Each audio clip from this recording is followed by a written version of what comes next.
Okay, let me just get things set up. Oh, I am so tired. Like a serious unk moment right now. Been a busy, busy week. What music should I play? I mean, it's got to be Wuthering Waves because it's got to be like the anniversary, right? So, what Wuthering Waves music should I play? Not a clue. The anime, Wuwa the anime. Imagine if they announced an anime as well. That'd be pretty crazy. Ooh. Sensei. Well, game mode. Welcome in. Sensei G. What music should I play though? Any requests? Any requests? I'm looking at like the Wuthering Waves soundtrack right now. Music from the arcade. What is that? Can I find that? I don't think I have that one downloaded. I have a lot of music downloaded. I don't think I have that one. Wuthering Waves arcade OST. Can I find that? Is this it? Works. Perfect. I'll vibe with this. That's actually pretty good for like a background stuff for now, isn't it? Right, so, yeah. Can we do bingo chart? Okay. Let me just, You know what? I actually have like a weird aversion to bingo charts, especially for anniversaries, because it's like, especially nowadays, it seems like the more people do bingo charts, the more there's like, disappointment. And when people get disappointed, they start saying shit online, and then it ends up snowballing into this, that, or the other, or whatever. But I don't know. Should we? Not something I was really thinking about, but I mean, if you really want to, we can. But a long, long winter. Let's go with unprotected sax. Yes, very true. People were expecting too much. Yeah, because we already had Guys, we've been through this before. Last year with the anniversary. We all know what happened and how people were reacting to the rewards or lack thereof. So it's like, do I? Okay. Also, Twitch chat. I don't know why it's not showing up on the... Why is Twitch chat not showing up? Oh, maybe I'll do this. I think I know what it is. There we go. Now it should set up. Now it should come up. Ryusuke-san, good evening. How you doing? Nice setup. Thank you. Yeah, 1 second. Can I switch over to, just this one? It should be like this. Like it? This is how I've been, like, recording my videos for the past, couple of weeks. And I've seen a lot of people say a lot of really good things about it, and I'm really happy about that, to be honest. I finally got myself out of the void, out of the black void, where when I'm especially wearing this, I just like merge into the ether, you know? So yeah, I'm out of the void. Unfortunately, this is still not my actual room. This is all green screen, but I like it, and I think when I do actually eventually get the room renovated, whenever that will be, I'm going to try and do something like this, but I don't know if I could do it one for one, or even if I do get it renovated, maybe I'll just keep this, because I actually really like it, and I could always just switch it out if ever I want to. So there's a lot of benefits to doing it like this, so I don't know, maybe, you know.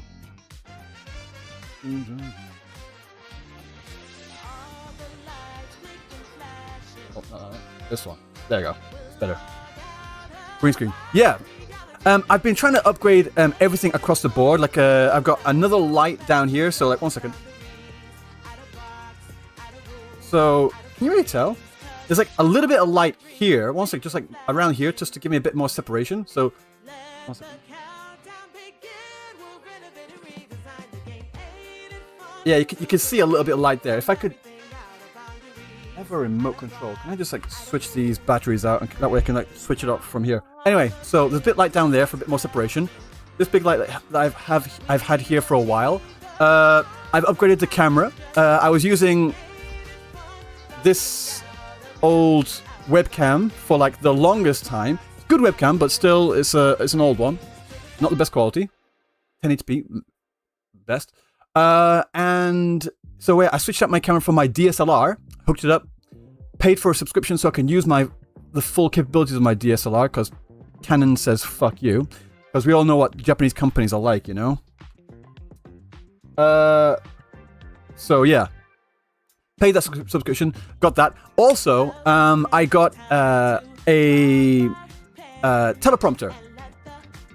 There's actually a sheet of glass in front of the camera right there. So what I do is I'll get the script, I'll write up my video script, right? Because I tend to ramble, I don't mean to do that. Like I'm just doing that now. I'll write up my script, what do I say? Put it onto the phone, and then I'll put it on this like stand here, and then it'll show up on the screen, and I can just read that and control everything with this here. So, yeah. I'm actually thinking about upgrading the microphone. Once let me just get it into the shot. Yeah, the lovely rectifier here. I'm really tempted to upgrade it as well, but the problem is that it seems like a lot of people really like the floating rectifier. So it's kind of difficult to replace it. It's become kind of a thing for me and my channel. So even if I do upgrade it, I'll probably have to leave it in the shot. You know?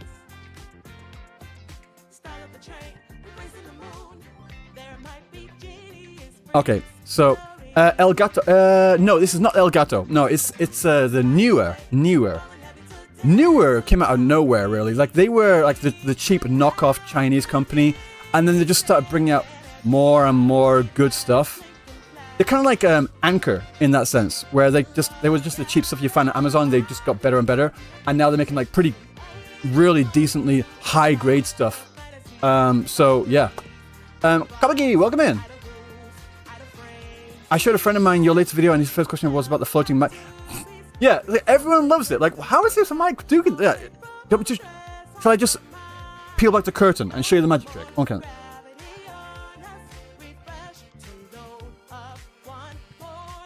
So, it's not actually floating. The cable's there. It's hooked up here, but because of the auto green screen thing from Nvidia, it cuts out. It just leaves the black thing there. It just leaves the actual microphone orb there and cuts out everything else. I'm like, all right, I'll deal with that. I'm good with that. That's fine.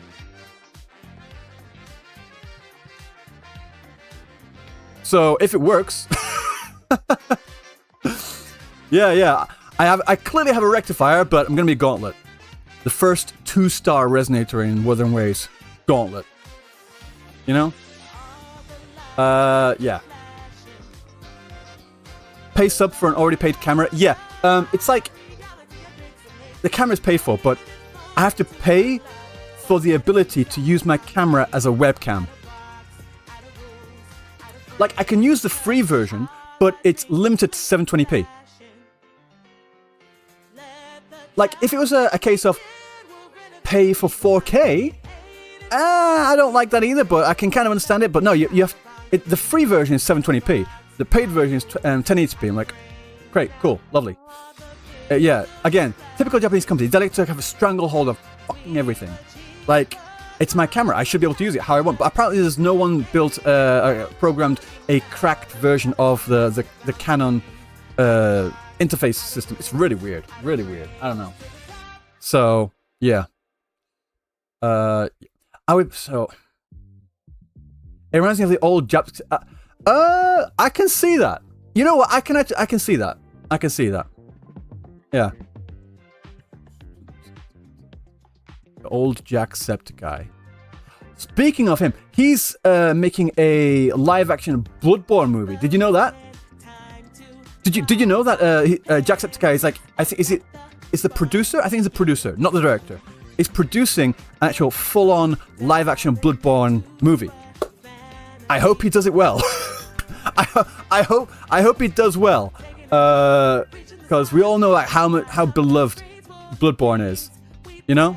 We all know how beloved Bloodborne is. So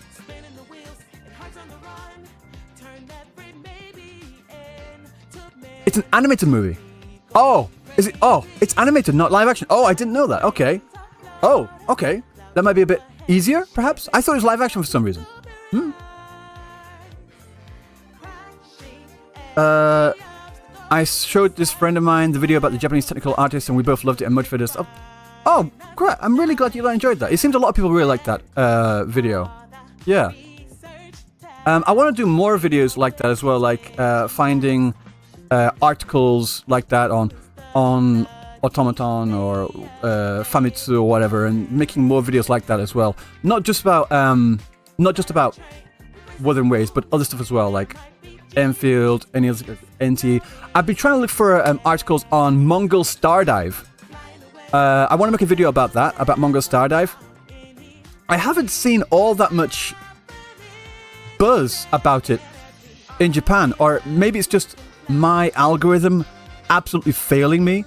I saw one article about it, but they basically just went on and on and on about the jiggles, which is fine. I get that. I mean, understandable. They are pretty jiggly, but can't really make a full video about that. Yeah. It's not trying to be Hoyo Kuro. Yeah. From what I've been told, and it's kind of like Konosuba. Oh, hang on.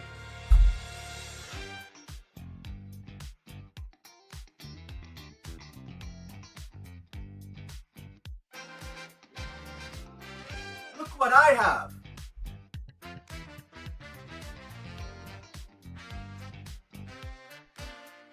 Real, like a gigantic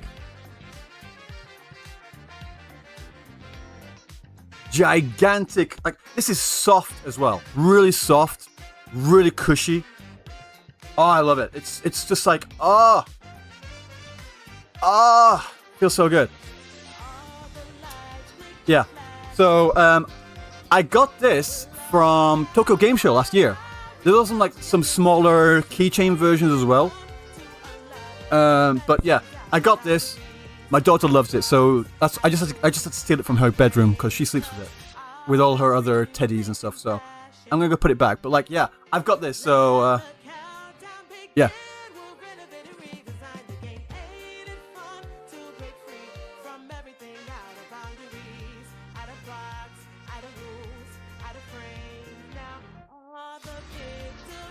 Oh, okay. Is it M Rover or no, it's not. It's not Rover Cat. No. It's the Mongol Stardive. I actually don't know what the name of it is. To be quite honest. What's its name? It's the thing from Mongol Stardive, right? Apparently, from what I remember correctly, a part of Mongol Stardive with their gacha system, like they use those, I think. Or whatever. I don't know what it is, but basically, they shit out eggs. Yep. From what I remember anyway. Nyanners. Oh, that makes sense. We called it Nyanko. But I thought that was just because it looked like a cat and we called it Nyang. I forgot. Nyanners, that's the one. Yeah. So what do you expect from this anniversary? I expect Kuro to send me a Ferrari. Absolutely. If we don't get a Ferrari, we're absolutely rioting. Riots. We should all riot. Because kill Kuro. They promised us. In fact, no, sorry. They didn't promise us a Ferrari. Let's get it right. They didn't promise us a Ferrari. They promised us a Porsche. They promised us a Porsche back in 2.6, 2.7. Back in Rinasita. Yeah. We need that. They promised us. But we all know that they can't keep promises, can they? Especially Rover, that fucking prick.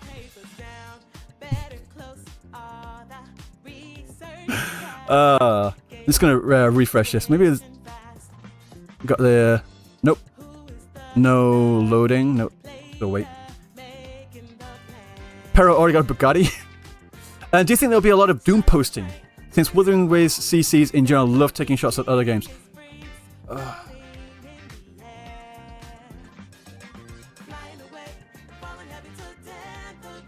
I don't know.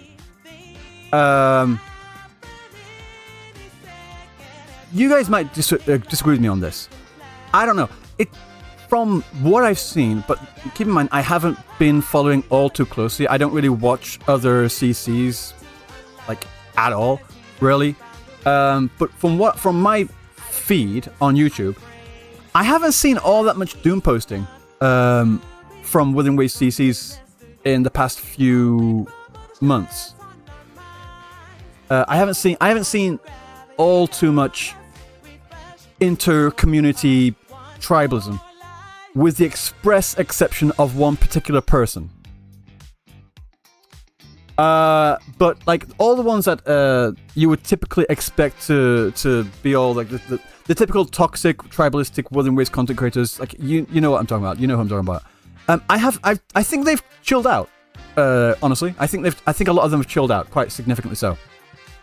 So, yeah. SSW Chris, how am I doing? I'm doing fine. How are you? Are you good?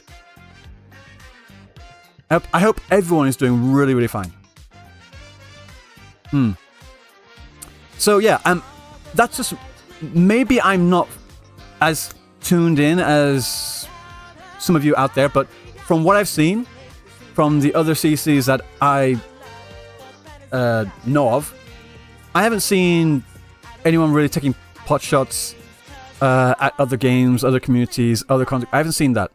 Again, with the express exception of one. But yeah. So I don't know. I don't think we'll see all too much Doom posting.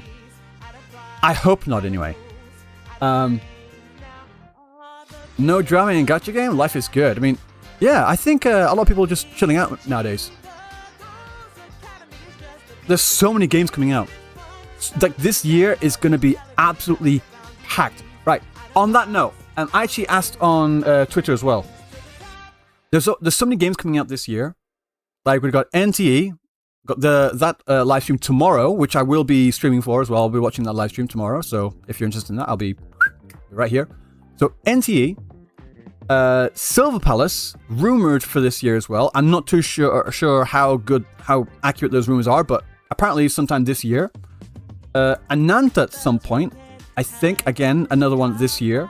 Mongol Stardive just dropped. What else? Azure Premilia.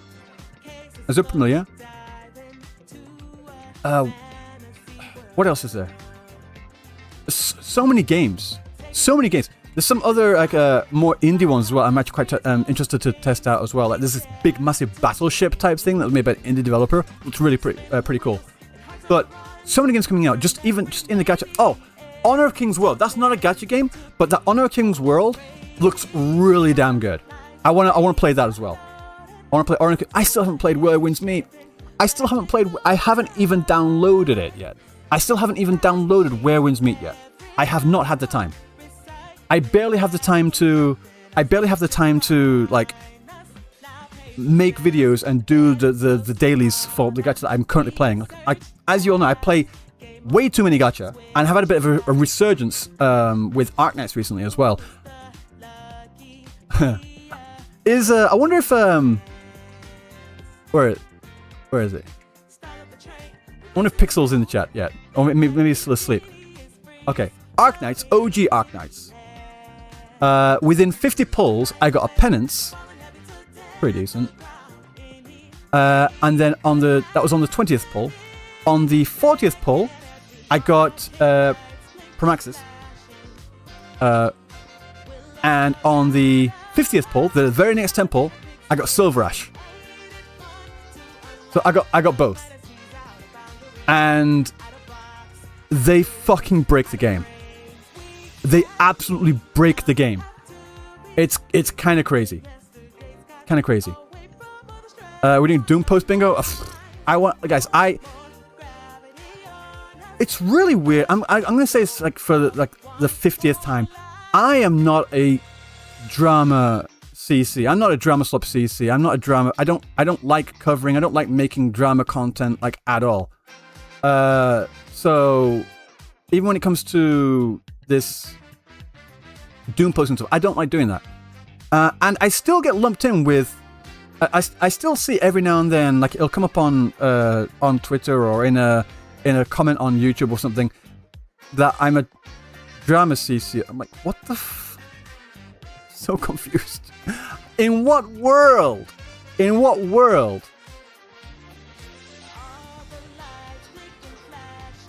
You are afraid of Saint?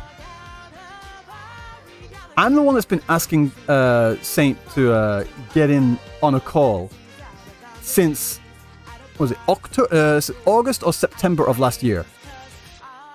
I ain't scared of shit. Especially not of that person. Like, but, yeah. Is JP Wuthering Waves community growing? I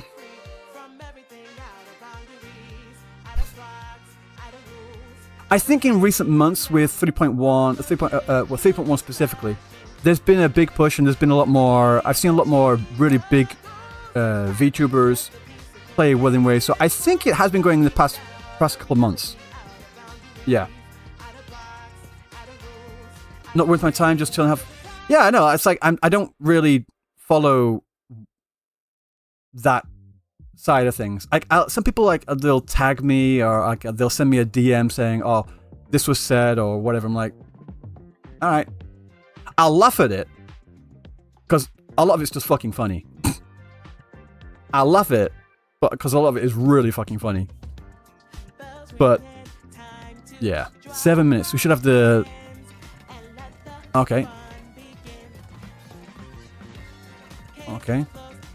Just turn the okay. Turn that off. Okay. Got the countdown now. This is 4K. I don't think we need 4K for you guys. Just in case. I'll put playrate speed at 2 times just to get to the very latest. Yeah, I've got 7 minutes. I'm gonna say 20 seconds. Anniversary and CZN half anniversary. Yeah, I have Chaos Zero Nightmare installed as well. I still haven't had time to play that. Yeah, I play 2 accounts of Wuthering Waves, OG Arknights, Arknights Enfield, Fate Grand Order, Path to Nowhere. So that's 6, and this is after dropping several of them. At one point, I had all these, and I was playing Genshin Impact, Honkai Star Rail, and ZZZ. That's 9. So Wuthering Waves, that's 2. Let's count Wuthering Waves as 2 accounts. So Wuthering Waves, so 2 accounts here. Fate Grand Order, Arknights Enfield, Path to Nowhere, ZZZ, HSR. Yeah, so that's 9. That's 9 accounts. Why not cancel one Wuthering Waves account? Because I typically pull on one for one character and then pull on the other for the other character. That way I can maintain rough free-to-play status. On one account I have the daily login and the battle pass. On the other one I completely free-to-play, although I did mess up one time and accidentally put my a battle pass on there. But long story short, it's so I can like get all the characters and get a good feel for them. So when I do speak about, oh, this character plays well or whatever, then I at least can speak with some degree of experience. I wouldn't say authority, but at least I'll know what I'm talking about. I'll know how I actually feel about that character. Yeah. Brown Dust 2? Hell no, that's way too gooner for me. I played 2 gachas and don't have time for a third. Yeah, it's rough. There's also this kind of AFK one that I was playing for a while that I've since dropped. Like what was it? Oh, Nikkei as well. I played Nikkei as well, so that's 10. And yeah, the other one I was playing was Orient Arcadia. If anyone has ever heard of that.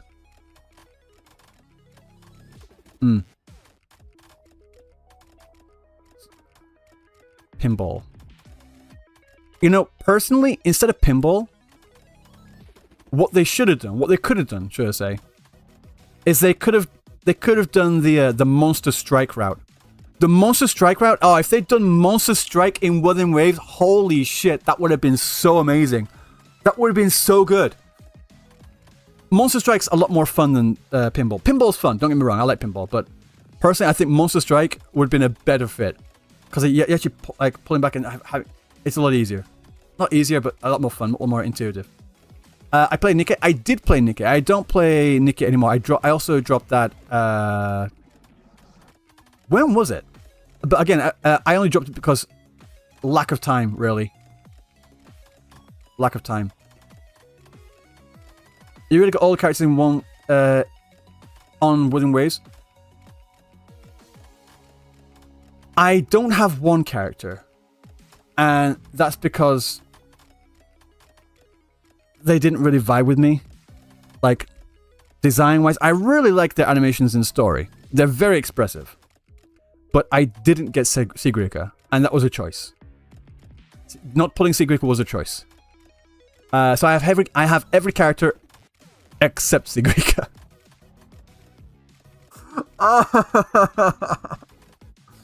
Oh, yeah. I'm tired of minigame events. I get it, but I think in the modern gacha space, they become like a. I don't know about necessity, but it's easy content. You know, it's easy content. Also, but Kush, how was the naan? The naan was delicious. Oh, yeah. 1 second. I just... Guys, I need to show you this. 1 second. Just pull it up so I don't show anything.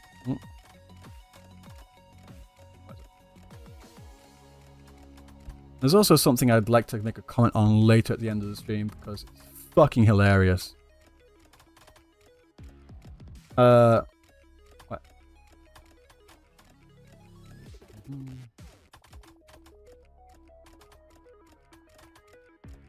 Okay.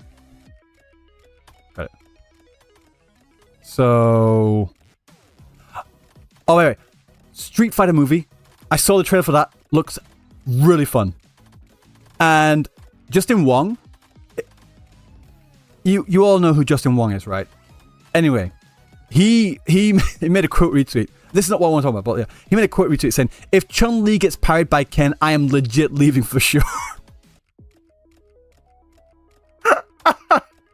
I was like, dear God, please let this be real. It was so fucking funny. Also, Ringeko is an absolute goat. And she's hot as hell. What is it? Oh, this. Well, I was being asked about naan. So, this I said, I've got a weird question. Is naan bread supposed to be like this? Because this is how naan bread is typically in Indian, Nepalese restaurants in Japan. And I got told that it's not normal. It was Brax, actually. Brax told me, because when me, Brax, and Sevi went out for Indian food while they were over here, they just... Anyway. Naan comes out. It's like this. This isn't with them, by the way. This is different. A while back. It comes out, and they were like, what the hell is that? I was like, what do you mean? It's naan. Yeah. Why is it like that? What do you mean why it's like that? Like, it's not supposed to be like that. Really? It's not? It's always been like this for me. Like, I don't actually remember. I didn't go out for Indian food all too much when I was in the UK. So I didn't know. I was like, oh, I thought this was just the way it's supposed to be. Yeah, so it was like legit. I could hold it like... It's like that. It felt like I was holding like an absolute club. It felt like I was holding a club. Just this one was particularly on the larger side. Usually, but they are usually about this side. Like, just look at that. It's fucking huge. This was my wife's, by the way. Because I got the cheese naan over there. The cheese naan is typically in a more round, stuffed with cheese, overflowing with cheese. I love it. Oh shit. But yeah. Hello， 漂泊者们，晚上好，欢迎来到明朝3.3版本前瞻通讯，我是 Solen。So long，we've not seen Solen in so damn long。今天的前瞻节目承载着一份特殊的心意，我们即将与漂泊者一起迎来明朝2周年朝生庆典。回顾在索拉里斯共同走过的这2年，从荆州、黑海岸、黎纳西塔到拉海洛，我们也经历了无数难忘的冒险，也收获了很多真挚的感动。而明朝本身也在各位漂泊者的陪伴下，与大家并肩前行。不断成长，是你们让群星汇聚，愈发闪耀。正是漂泊者们的热情、陪伴与勇气，点亮了索拉里斯 Our 浩 Lord 瀚星海的每个角落。也正是这无数光芒的汇聚，让这个世界的一切都充满了温度与回响。愿我们的星海永远 May 因 the 你而 starry 璀璨， sea always 也 shine 愿 because of 接下来的每一段旅程依然与你并肩前行。Second anniversary. This is 这份 very 由所 cool. 有漂泊者点亮的星海，也即将开启一 I 段 really wish 关 that 键 they 的 would 航路。 release 是的， those live 全新的 2D 冒险与挑战 images 也 for 已在 download, you 眼 know? 前展开了。在即将到来的3.3版本，睡者计划将步入最 Exostrader 为 plan will 关 reach 键 its 的 most 阶段 critical，stage. 漂泊者也将前往探索更多未知的领域。 OK 这是为了带回艾米斯，也是为了彻底解决拉海洛的嗯民事隐患。现在就让我和大家 I 一 mean, 起 we have a hint that 共同见证 the 3.3 版 Thermodian 本 something 命 got 运 something to do 篇 with 章的启 Denia, right? 程，并开启明朝的朝生庆典吧。 Second 请观看3.3 版本 PV， 致星海近处回响。 Reverbs from 无 the 论 guts. 前方还有多少困难与挑战，让我们一起带着坚持与勇气，继续 Count your days 向 out of- 前吧。 Okay. Is this the trailer? It is. Okay. Once you enter the gate, you'll be completely alone. Are you ready? Nivora? Go inside. Hiyuki is such a badass. Interesting. Denia felt like she was like a puppet, just empty. Like in that shop there. From the end of Galaxies. Sorry.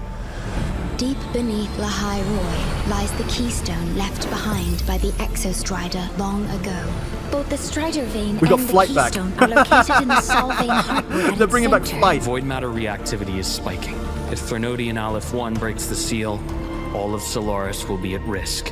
Not just Lahai Roy.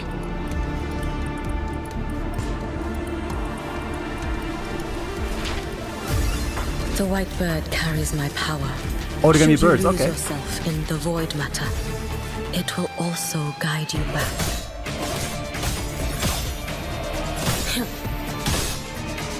This music's pretty cool, no? Oh! There be slow. We saw a lot of these animations in the teaser, right? So Fall in my wake. Evanescent morning finally dew. got a new glacier unit, you know? May the sakura incinerate. Burn this self away. I love her design. Okay, this is Denia. We know it because of the paper Now, Shikigami a type thing. volunteer from the audience.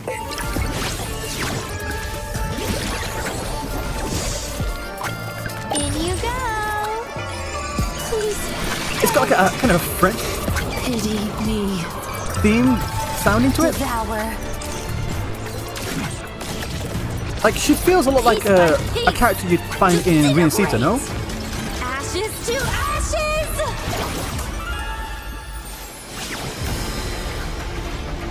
The Fraxidus wants Those to arms remind me of, assimilation within the ReZero. blessed maiden herself. Exostrider. Waves rise and fall. Destination. Whoa! I'll bring you back humanity's hope. Break the seal, and you will pass through the rift to reach the Will we get to void actually like matter pilot the depths. Exostrider? Like, will it be a section where we control the Exostrider? Dealing with me. That's really cool. Just let us play Gundam. Just let us play Exostrider 观众 Gundam. 们好，欢迎回来，我是策划阿凯。阿凯，虽然不能透露太多细节，但刚才的 PV 啊，实在是让人心潮 Will we 澎湃 become Sigilin? 神秘 Oh. 又危险的 That's 虚 also 之空间 possible.，还有机甲交锋哦，所有的一切都指向跨越那道门扉的时刻。 The 终于 gate. 到 Okay, 了 yeah. 是的，漂泊者想要找回爱 There's been a 丽 lot 丝 of 的 talk about 心 the 情 gate, 非常迫切，而他的下落与睡门的另一 Strider 侧 gate, yeah. 紧密相关。不过 Yeah. 我还了解到，最近睡门附近的虚质异常活跃，已严重超出了安全阈值，这似乎也与残星会有关哦。没错， Everything ties 此 back 前 to 在 the 暗面的 Fraxidus. 行动只是残星会的一次试探，虽然以失败告终，但他们仍不断在 No, 暗 no, 中行动 It's 着。 crazy that 同时，深空联合已监测到 The Grand Arc 凝视 is 阿列夫 immediately 一 portrayed 对 as 封印的冲击正 a 日渐 young 加剧。每多 girl 等 in a 一刻 fluffy woolly， 拉 hat， 海 you know？ 洛乃至整个索拉里斯需要承担的风险就多一分。 I 由此 really liked， 飘 Grand 着与 Architect's 深空联合的目 design 标达成一致 as，碎者计划需要尽快启 Wow， 动。 the names 那么 stay，这将是一次肩负着双重使 ferryman， 命的行动 the。sticks，the friend， 是的 sticks，一方面，漂泊者将亲自驾驶碎者 Rover will 进入 pilot 高 the 浓 Exo 度 Strider， 虚 oh， 制空 let's 间，在那片 fucking go 未知领域里寻找艾米斯的踪迹。与此同时，深空联合也需要借此 That's gonna be 收集 sick 相关数据，用以完成 That is gonna be 逆之 sick 如新的最终研发。 Show 这也是 people back 未 in 来 the story， 加固 okay 碎门封印、完成碎者修复、对抗阿列夫一的关键。如此说来，3.3版本至星海近处回响，将是我们带回艾米斯、直 Bringing 面 Amos 拉 back，海洛 okay 民事危机、追 Go 寻最终答案的决定性阶段。没错。此外，相信大家在 PV 中也注意到了几个熟悉的身影，他 Get 们 in the robot, Rover 也早已与这片星海的回响紧 Get 密 in the 相 damn 连。 robot, Rover。当然，洛瑟拉校长我们已经非常熟悉 I 了， hope it more than 还有2位 yeah，在 I 幻 do 日 too 庆典期间与我们有过一些交集的角色，飞雪与达尼亚。 Hiyuki and Denia。先来说说飞雪吧，在这次至关重要的行动中，漂泊者也并非孤立无援，我们将会遇到意料之外却又在情理之中的元首飞雪。他也是目前深空联合 Who's got the 特 sole 别对 member 策 of 组 the 的唯一成员 special response。相信通过之前在暗面的短暂相遇， Guys, I'm 以 quite 及 honest, 学员 I've 内 been so 流 busy, 传的 I 译 haven't 文， actually 我 played 们 the 对他 segue quest 也有了 yet。一些模糊的印象。可以透露的 Is 是 it good？ 飞雪将为我们提供至关重要的侧 I 影 love 与 the 支援 describe，为漂泊者在虚掷迷途中亮起一盏指引的灯火。有了飞雪的支持，确实让人安心不少。那么另一位达尼亚 But 呢？ Denia 此前在暗面中，他的一些举动让人感觉他似乎受制于长生会，而这次他在 PV 中的状态 That shot of 也有些 Navarro 不 was 太一样，这是不是 hilarious 也在说明他会有一些不同寻常的变化？关于达尼亚，他确实会有我们未曾了解的另一面。他的 Yeah, 立场 with Denia, 与 it 身 really 份 does feel like 远比我 a 们看到的更为复杂。 Enchantress。关于他的故事，也将在3.3 版本中 from 为大家 Suicide Squad 逐步展开。在稍后的角色介绍环节，我们也会再给大家稍稍透露一些。在3.3版本中 Okay 潮汐任务 Episode 第 three, 3章 Wishes 幕 in 间 the Bell 怨气林中，潮汐任务第3章第5幕昨夜群星将于4月 Okay 30日开启。 We'll 漂泊者 open on 体验 April 30th 怨气林中 Wishes in 将 the 见证 Bell 飞雪与残星会之间暗流涌动的交锋，而身负命运的飞雪也将 For 做出 Lova？自己的选择。 We saw a bit of 在 spider 昨 lily 夜群 there。星中，漂泊者将驾驶碎者穿越碎门， Oh，前 let's 往 go，星 come on 光近处的虚之空间。漂泊者能如愿 Let 带 us- 回艾米斯吗？ let us actually 残星会 fly around 与 and do 阿列 stuff 夫 in 一 that 又布下了怎样的阴谋？所有的谜题都将在虚掷的暗影中一一揭开。此 No, no, 外， you said that's 潮 the 汐 Grand 任 Architect. 务 No, no, 第 the 3章 face is Grand 幕间 Architect, 在 but 溶 the 解的 Grand 夜空 Architect 下 was 将于 holding 5月 a 20 spider 日 lily, 开启 so Frolova 神秘 might 少 come 女 back 达 into 尼 the 亚真 story 正的目的是 for 什么 some？残星 reason。会是否还隐藏着更深的阴谋？更多潜藏的真相，或许也将浮出水面。相信无论前方是重逢的光，还是风暴的海，漂泊者一起前往下一个篇章吧。没错，并且在完成3.3版本的潮汐任务昨夜群星后，漂泊者即可获取可供替换的终端道具 New terminal？ 平录装置。 Frequency 哦 cassette，是 recorder。拉海洛的磁带吗？是的，在获取平录装置后，漂泊者就可以在终端替换系统中切换所携带的 All 终端 these 款式啦 skins。for the 那接下来 terminal。阿凯， We've got 让我 three 们 skins, 正 two 式进 skins for 入 the terminal, 全 only 新 one skin 共 for 鸣者 Rover。的介绍环节吧。好的，首先为大家介绍的是 They need to fix 与 that 民事宿命纠缠的飞雪。 Okay。I need the song. That was I want a full 飞雪 version of the 是因 song 故流 right 落至 now. 拉海洛的异乡人， I need 天 it. 资卓绝的飞雪从小 I 被 need 选 it. 中，继承了名为 I need that 灵的 music. 岁主残片之力，自此肩负 Two 起整 forms? 个 No, 地 yeah, we 区的 saw 安 that. 危， And 踏 we 上 see 了 that 与 two 民事 forms, 不 like 死 last 不 time 休 as 的 well, where she 宿 goes 命 into 道 white 路。 form. 我确实有注意到，他佩戴在右手手腕处的物品就是铃吗？ The scissor, 是 the 的 scissor bills. 使 Yeah. 用灵的本质就是预知未来，换取与民事战斗的力量。而当不再 OK 有可支取的未来，使用者自身也会消失。 Oh, so she- 这是 she's 一种 kinda 近乎 like a 自毁的战斗 Yuno？方式。长久以来，飞雪听取着他人的愿望，并为之燃烧自身的 Kind 未 of like 来， a similar 以此 Yuno 守护 type 着 of 故乡的人 dynamic going 们。 on. 飞雪知晓使用这份力量战斗的残酷，即使与民事的战斗似乎永无休止，他也决心独自肩负起这份沉重的使命。这是一场漫长且似乎没有尽头的战斗。他在与明世的战斗中不断地磨砺着自身，却无可避免地陷入一场孤独的旅程。确实，在面对仿佛无穷无尽的明世时，人类如此渺小。即使是强大如飞雪一般，或许也会有感到自身的渺小与无力的时刻。所以平日里的他对外物总显得清冷寡淡，这并非出于冷漠，更像是一种保护。预知的未来已消逝，所以他选择远远地守护着大家，哪怕有一天大家的未来里没有自己的存在，其他的人也不会因此感到悲伤。那么，在这样沉重的命运之下，飞雪是否也有一些属于自己的能让他稍作喘息的兴趣爱好呢？有的。飞雪其实是个内心温柔的人，他偶尔会尝试一些可以让自己心境专注平和的兴趣。飞雪的手指非常灵巧，闲暇时他会专注地雕琢人偶，磨练心性。不过在制作煎茶用的白鸟时，他反倒不太擅长了。飞雪折出的成品总带着点无害的可爱模样，或许对他而言，制作的过程也是一段能消解烦恼的时间吧。听起来，飞雪是一位非常复杂的角色，强大与孤独，决绝与温柔，都紧紧地交织在一起。很期待接下来的冒险中与他见面。是的，与他相处总是可以放心地把期待交给他。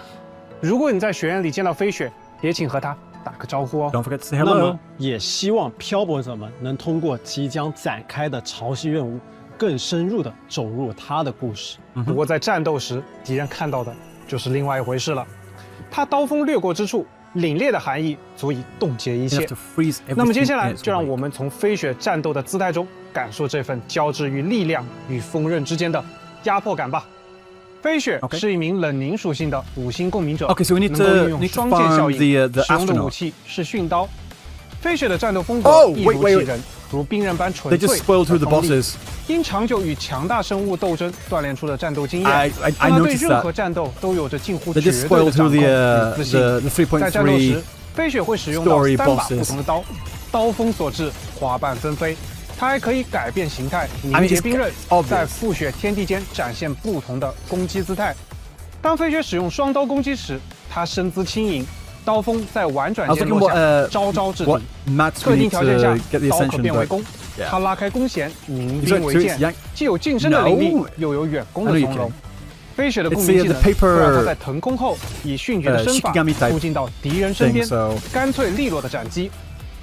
当他释放共鸣解放时，借助灵的力量，飞雪将进入欲求生状态，在寒气的萦绕下，拥有更加强大的战斗能力。同时，极寒顷刻间笼罩战场，万物都将被风雪覆盖。处于欲求生状态下的飞雪会使用冰刃攻击敌人，每一刀都多了一丝凛冽的寒意。在命中敌人的同时，获得特殊能量。同时，飞雪会雕刻冰束，并伴随着收刀，以锐利的冰刺攻击敌人。飞雪在特定的攻击状态下使用闪避，可进入特殊状态。刀光凛凛，在雪絮飞花间对敌人展开迅猛攻击。而满足特定条件后，飞雪也会在攻击的同时，让敌人身色生长而起。枝干蔓延，最后以华丽的斩击终结一切。此时的飞雪还可释放强化共鸣解放御雪的力量。雪花、月亮、花瓣，一切的存在都将被飞雪斩断。在3.3版本中，全新5星训刀灼霜也将同步上线。绯红的刀鞘，深邃的刀锋，看起来意境娴雅，古意盎然，和飞雪很适配。没错，灼霜的刀鞘流淌着花瓣的纹路，仿佛风中的落花被用力定格于此。而刀身出鞘后，刀刃会长久散发刀气，虽然冷冽而锋利，却莫名让人想起春风拂面的温柔景致。或许是他千百次的挥舞，让这把训刀也带上了一些属于他的频率。恍惚间，你甚至可以从这片花语中看到一些他的身影，就像飞雪本人一样，外表清冷，内心却藏着温度。不过，敌人看到的却是充满肃杀之意的刀身纹路，以及从春风中骤然袭来的寒意。这才是灼霜真正的锋芒。他也将一直为飞雪在前路中展开所有障碍。介绍完飞雪，感觉那份凌厉与温柔的背后，确实藏着太多说不尽的故事。是的，而在星际学院的另一位少女，她的故事或许更加复杂。你说的是达尼亚？没错，除了我们前面提到过她的神秘身份，在学院里其实有一些关于她的趣说法，比如每个社团都能找到她的出勤记录，她还参加了莫宁教授的每一次公开讲座，虽然会在课堂上瞌睡打盹，但从不缺席。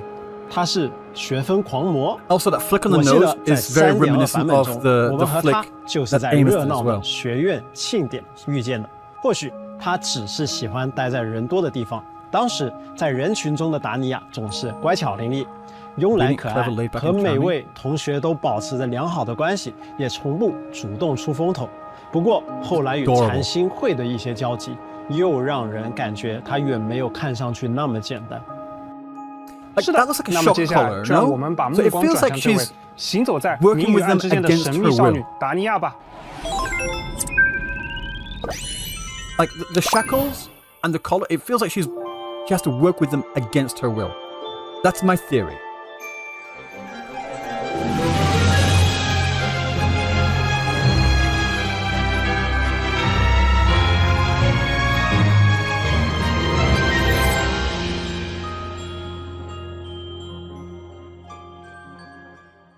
She 这张图很有意思， reminds me of 台前是 For 他， Lover too, no? 幕后也是他，气质却完全不同。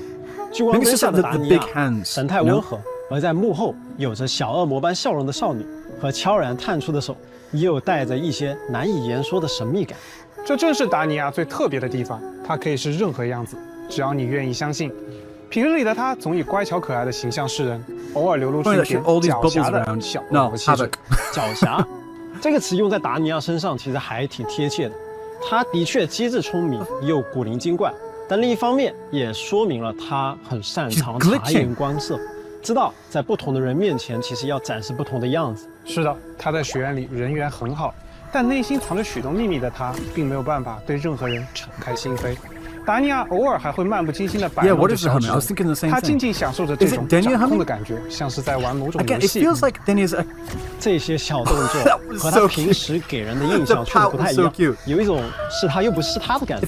对了，松伦哥，你有注意到她身上那些类似项圈和锁链的饰品吗？肯定是有注意到的，这些应该不只是饰品，是用来束缚某种力量的。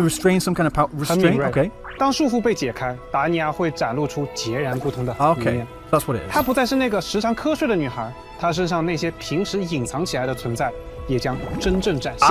So when she's in the other form, the collar and the chains go away. 以及有些眼熟的头冠，这些是不是说明她可能与睡门另一侧的东西有所关联？不错的推测。那些她自己或许都无法完全控制的存在，那些独处时才会流露的神情。在这里，我们就先不剧透太多了。接下来就让我们看看他在战斗时的表现吧。达尼亚是一名热熔属性的5星共鸣者，能够切换巨爆和机械共鸣模态，使用音感仪作为武器。日常里乖巧慵懒的达尼亚有着神秘的身份，他的战斗亦是如此，梦幻与疯狂，温柔与暴击，都是他。战斗中的达尼亚会挥舞法杖，召唤出带着梦幻色彩的水炮攻击敌人。并且他还会偷偷使用由共鸣力凝结出的魔爪辅助他进行攻击。在特定条件下，他可以转变形态，以更猛烈、更疯狂的方式攻击敌人。释放共鸣技能时，他会操控法杖汇聚出一个大号的星空泡泡，在泡泡爆炸时对敌人造成伤害。而当他释放共鸣解放时，他会放弃自己营造的伪装，切换为幻灭之形状态。处于幻灭之形状态的达尼亚力求速战速决，魔爪也会在他的控制下以更强力的方式攻击敌人，并获得特殊能量。当特殊能量充盈时，达尼亚可以释放强化共鸣解放，爆发自己的力量，生成一个魔法球，让它轰然在敌人头顶坠落。同时，场地中会生成特殊领域，将周围敌人吸附其中，承受伤害。在3.3版本中，全新5星灵感仪验做的矮星也将同步上线。Forged Dwarf Star. I was not expecting that to be her weapon, I'll be quite honest. 一只小熊被关在华美的笼中，不过可以发现小熊的内心是空洞的，仿佛从未被真正填满。或许达尼亚有时候也觉得自己就像这只小熊吧，尽管装饰着巨大的蝴蝶结和美丽的心环，但内心始终是空虚的。I mean, 当燕座的矮 I 星 was not 展开 expecting 时， this kind of 球形 design 小 for 熊 a 的围 weapon, 栏 but it 变 makes 为钥 sense. 匙 Like it's 支撑 mixing 的底座 both 变为尖锐的地刺， the 星光从小熊的伤口中涌出， yeah 击构 the 了一小 bear's 片 wounds, like 油画一般 the 的星空。 innocence, but 达 also 尼亚 being 知道 corrupted 自己 at the 终 same 将 time. 不可避免的直面它。天真的囚笼，虚假的星河。这件武器也承载了太多达尼亚说不出口的话，希望燕座的矮星可以陪伴他，即使是被注定的命运，也不会轻易坠入其中，绽放属于自己的颜色。介绍完2位新攻击者，接下来请漂泊者们稍事休息，同时也请查收本次前瞻通讯的第一个兑换码，记得在兑换码有效期内前往游戏内设置界面兑换领取哦。Where's code? I thought it said face palm there, but no. Face Aleph. Okay. I thought it said face palm. I'll be quite honest.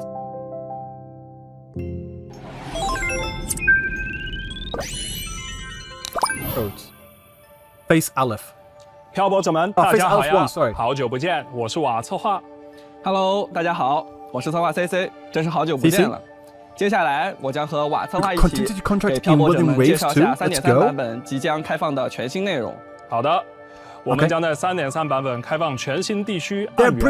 这个地区有点特别，要从拉海洛的浮光林说起。日灵巨树的根系扎根而下，交织成了这片特殊的地下空间。首先呢，请漂泊者们通过一段视频先行感受暗源的氛围吧。I want that. I want that as a background. Damn.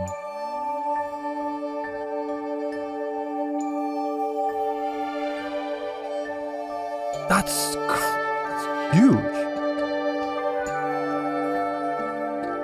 Again, this does feel a little like Brinicita, like the Septimon area, no? Or is it just me? I'm not saying it as a shot or anything. I'm just saying if it gives the same kind of vibes. It feels like stuff that we went through in Septimon with the Thenodian there. Feels it's going to be made relevant in this patch too.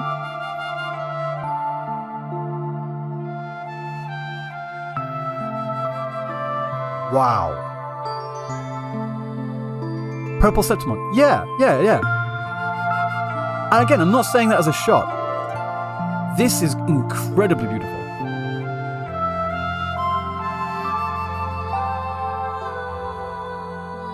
And that tree is huge. You see the massive tree? Like Sanguinis Plateau. Yeah. Prepare.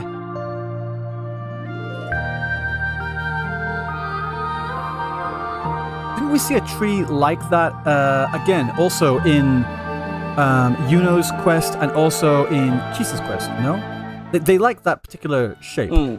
虽说这里位于浮光林的地下，但是和浮光林神圣宁静的氛围完全不同。四处弥漫着溢出的虚无明示能量，地块被虚之磁暴切割分裂。光影在树根与岩壁间交错明灭，将这片土地笼罩在危险而神秘的气息中。没错，而整个地区的中心正是关闭的隧门，越靠近它，受到明示力量的影响就越强烈，也会出现更危险的怪物，就像隧者和明示处于僵持状态一样。这里的每一寸土地都处于危险的对峙中。不过我刚刚也注意到，在这片危险的地区中，还有一些比较特殊的地方。是的。随着探索的深入，你也会踏入冰雪漫天的秘境，凝结的冰霜覆盖地面，像树根一样生长的冰晶蔓延而出。一座由灵力与建筑残骸构成的居所，仿佛正等待着谁的到来。你也会通过某个隐秘的入口，进入藏于地底的自然洞窟。不过，在那片花海的尽头，却是一处闭塞而寂静的空间。那令人压抑的氛围，仿佛承载着某段不愿被提起的记忆。这里隐藏着怎样的秘密？答案就留给漂泊者们亲自踏上暗源，多多探索吧。同时，我们将新增全新深海迷拢幻蛾，以及2个全新 Cost 4深海也将在 3.3 版本中开放获取。同时，也将开放全新深海和民套装，简心极梦之影，雪落无声之愿。接下来，伴随着全新地区的开放，丰富的玩法内容也在等待着漂泊者们的体验。没错，首先在 3.3 版本，随着潮汐任务的推进，科考摩托将解锁新能力，能够进入滞空状态。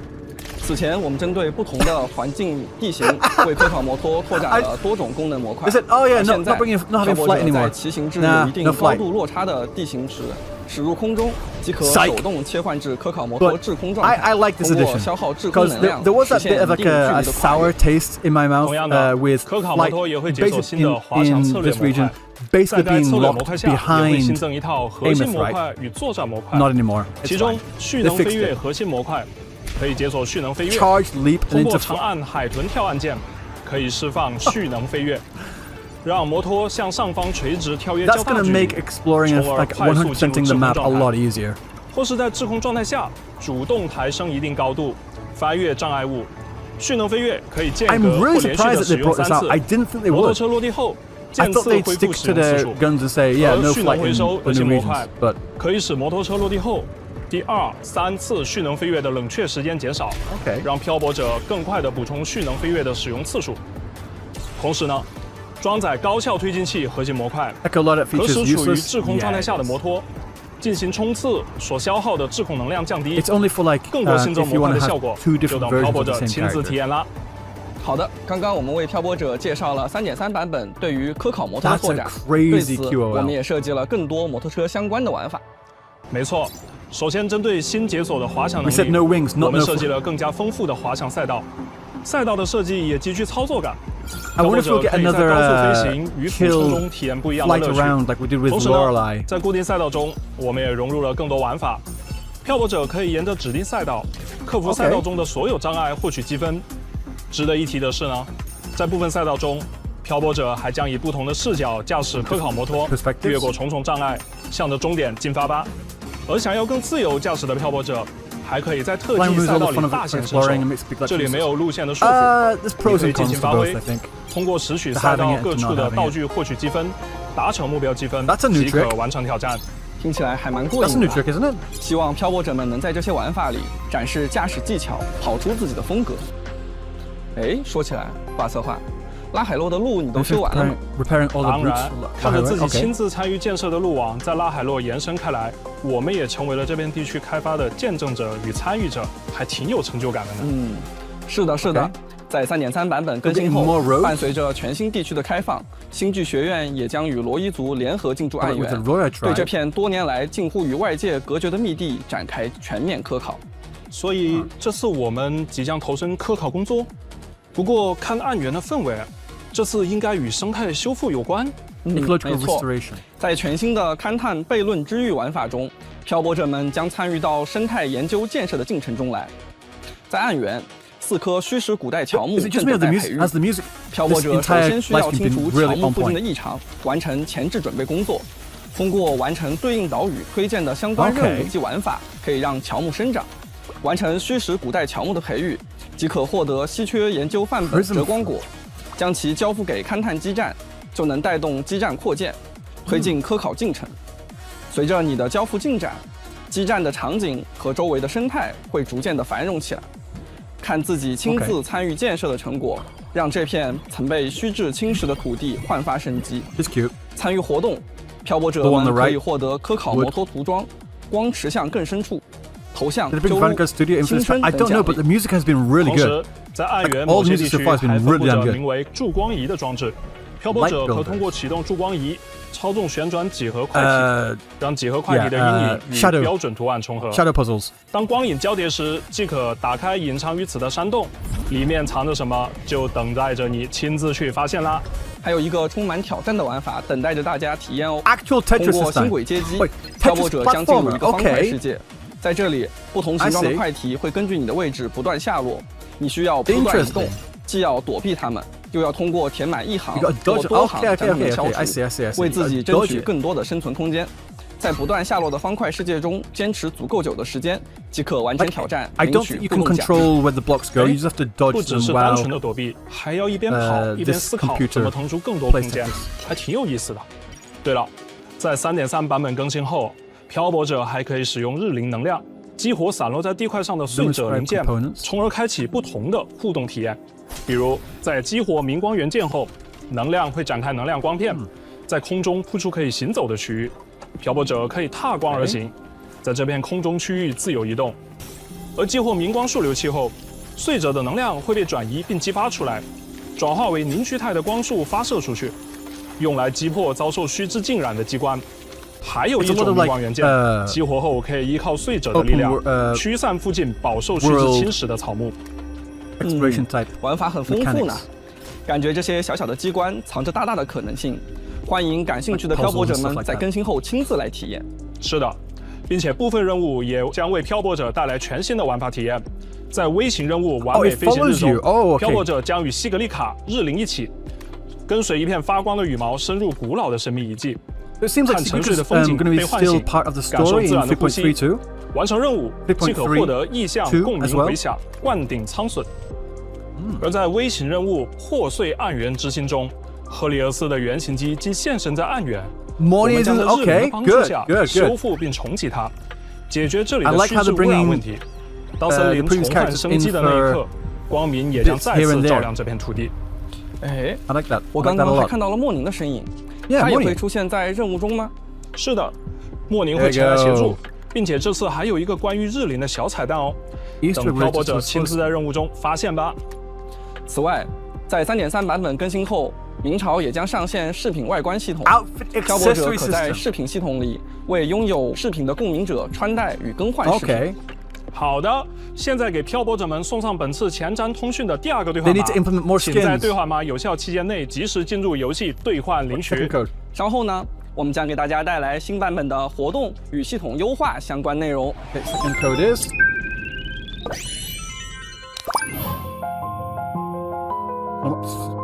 Second anniversary. That's pretty straightforward. Okay.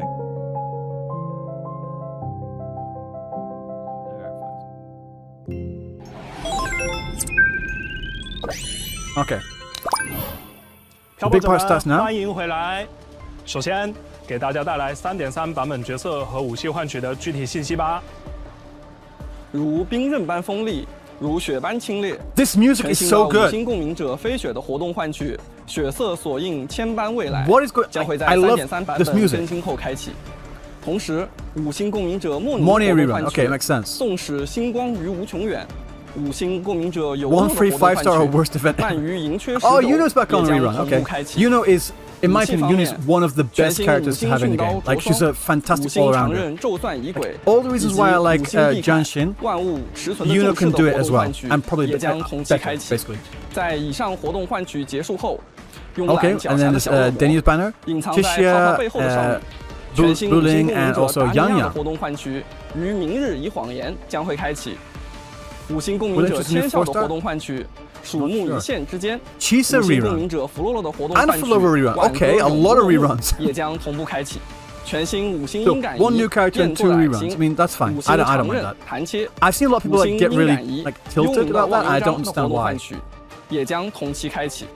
好的，介绍完换取活动， You're gonna need it for a lover? 我们把目光 I've been using for a lover a lot more 全新 recently. 区域吧。伴随着这片隐秘空间的开放，本次我们也为大家准备了2个主题鲜明的探索体验活动。没错，首先是暗源寻迹区域探索活动，在这个被明示力量笼罩的神秘地带，完成各类探索任务，即可获取新生、养成材料等奖励。OK。同时，暗源一旅留影收集活动也即将开启，请漂泊者跟随线索的指引，穿行于暗源的各个角落。用镜头定格每一颗于昨夜闪耀的群星，参与活动也可以获得新生、养成材料等奖励。无论是深入暗源寻迹的足迹，还是定格暗源一旅的瞬间，希望漂泊者可以在探索与记录中更深入地感受全新地区的风貌，让每一次发现都成为独特的记忆。没错。除此之外，一个熟悉的玩法活动也将在3.3版本中限时回归，并开放全新内容哦。哦，是哪个老朋友要回归啦？就是深坠异响奇境。对于一些漂泊者来说，这个玩法并不陌生。Let's go! Oh, I've been asking for them to bring us back so much. Elusive Realm, let's go! 星之极域的门扉将再次为漂泊者们敞开， every patch. I'm sorry, but it's just one of the best game modes in the game. We need it. 出现了。看来这次我们会增加碎波主题的 So we're going to use Nemepon as the door. 当然了，不仅有全新的探索场景，我们还开放了更多可使用的共鸣者。